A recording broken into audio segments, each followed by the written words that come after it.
Sveiki visi. Kol rožės uždangstytos miega, galima lesinti ir stebėti paukštelius. Ir mano dėmesį patraukė tokie neįprasti paukšteliai, kurie lesinėja ant sniego, ant žemės, ko kiti anksčiau nedarydavo. Zylutės ir žvirbliukai atskrisdavo tik į lesyklą, kartais dar užsukdavo koks kėkštas arba keli balandžiai, kurie užsikabindavo ant lesyklos šono ir išversdavo ją visą ant žemės, o čia lesinėja ant žemės.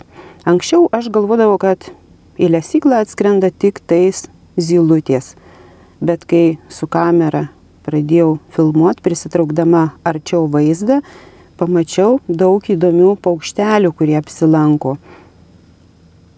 Tai ir šiandien per didįjį šaltį atskrido tokie įdomus paukšteliai su geltonais sparneliais. Jie neįprastai lesinėja ant sniego, taip pat į lesyklą supuola visų būrių, skirtingai negu zylutės, ir jie geltonesni. Ir turiu tokią knygelę Paltanavičiaus apie paukščius lesyklose ir pasivarčius ją atpažinau, kad tai yra žaliukės. Pernai pirmą kartą stebėjau bukučius, kurie atskrido į lesyklą. Bukučiai yra pilki ir jų išskirtinis bruožas tokie juodi akinukai, tokie juostelė. Va čia centre tupi bukutis. Pirmą kartą šiemet aš jį matau. Jisai lesa ilgiau negu zylutės. Į lesyklą pilu smulkių miežinių kruopų ir pagrinde saulėgrąžos. Tos miežinės kruopos nenoriai lesamos, tačiau kai esu darbe, nieks lesyklos negali papildyti saulėgrąžomis, tai iš bado atskridę tikrai kažką vis tiek suranda. Pyliau dar ir lukštentų moliūgų sėklų noriai lesa, bet pagrinde saulėgrąžos. Zylutės pasiima po vieną gražiai ir išskrenda greit. Nuo žemės jos nerenka, nuo žemės renka žvirbliukai, viską, kas nukritę, kada nutirpsta sniegas. O čia va jau atskridusi yra žaliukiai dešiniai pusiai. Žaliukės irgi, kaip bukučiai, ilgai tupi lesykloj ir netgi išveja kitus paukštelius, karaliauja čia vieni. Labai didelis būrys atskridęs buvo.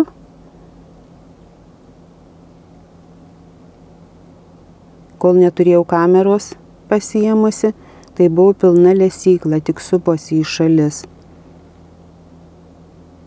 Ir zylutės tik pakraščiais gali nutūpti.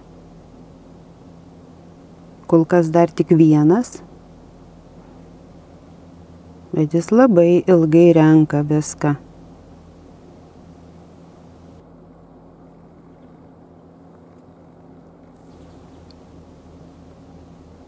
Atrodo, jau prisikirto iksoties.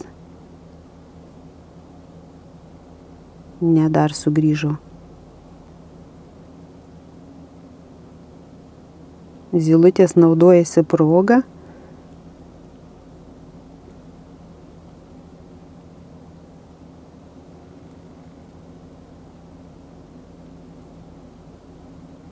O čia jau atskrido žaliukės.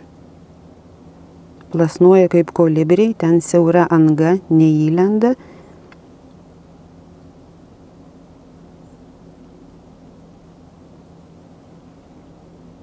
Jeigu lesykla kabo tuščia, tai paukščių net niekur nesimato, nesigirdi, tačiau kai paberi, viena atskrenda, pamato ir tikriausiai praneša kitom sučiulbėjus. Tai taip greit judesys per kiemą prasideda. Iš vienos pusės skrenda būrys, tada tupia į slyvas, į tujas, suvirškina ir grįžta vėl atgal. Tai čia taip zylutės elgiasi, o žaliukės štai kaip namuose. Naudojasi progą ir prisikemša pilvelius. kokios gražios. Tos geltonos plunksnos per sparnelius. Tokios ryškios.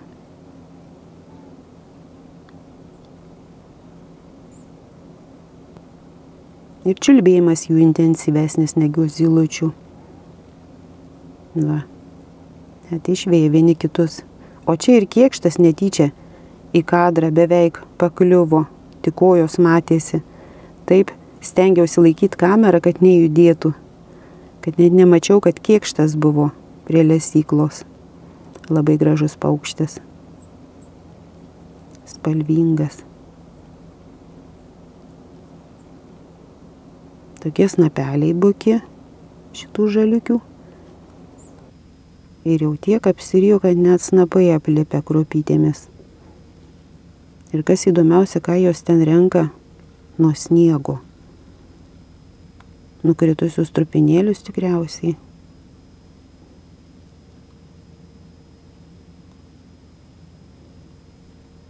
Arba gal sniegą, kad kruopos susiviriškintų geriau. Labai gražus paukšteliai. Jeigu ne kamera, net nežinočiau, kad tokių yra.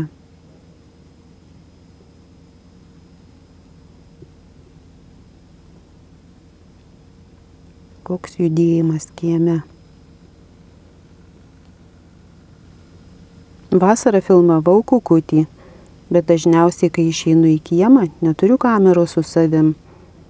Tai tenka laukti, kada atskris labai gražus paukštis, kažkur netoliese gyvena šalia mūsų. O čia dar vienas šios dienos laimikis – smilginis strazdas. Iš pradžių ant žemės rinko nukritusias, sušalusias vynuogės, o dabar atskrido ant vynuogių tupėsai dydžio kaip 4 zylės, dar plus ir dabar pasipūtęs nuo šalčio. Kelintą kartą aš jau jį matau. Anksčiau augo pas mus kieme juodos aronijos, tai noriai atskrisdavo šitie strazdai jų žiemą palesti.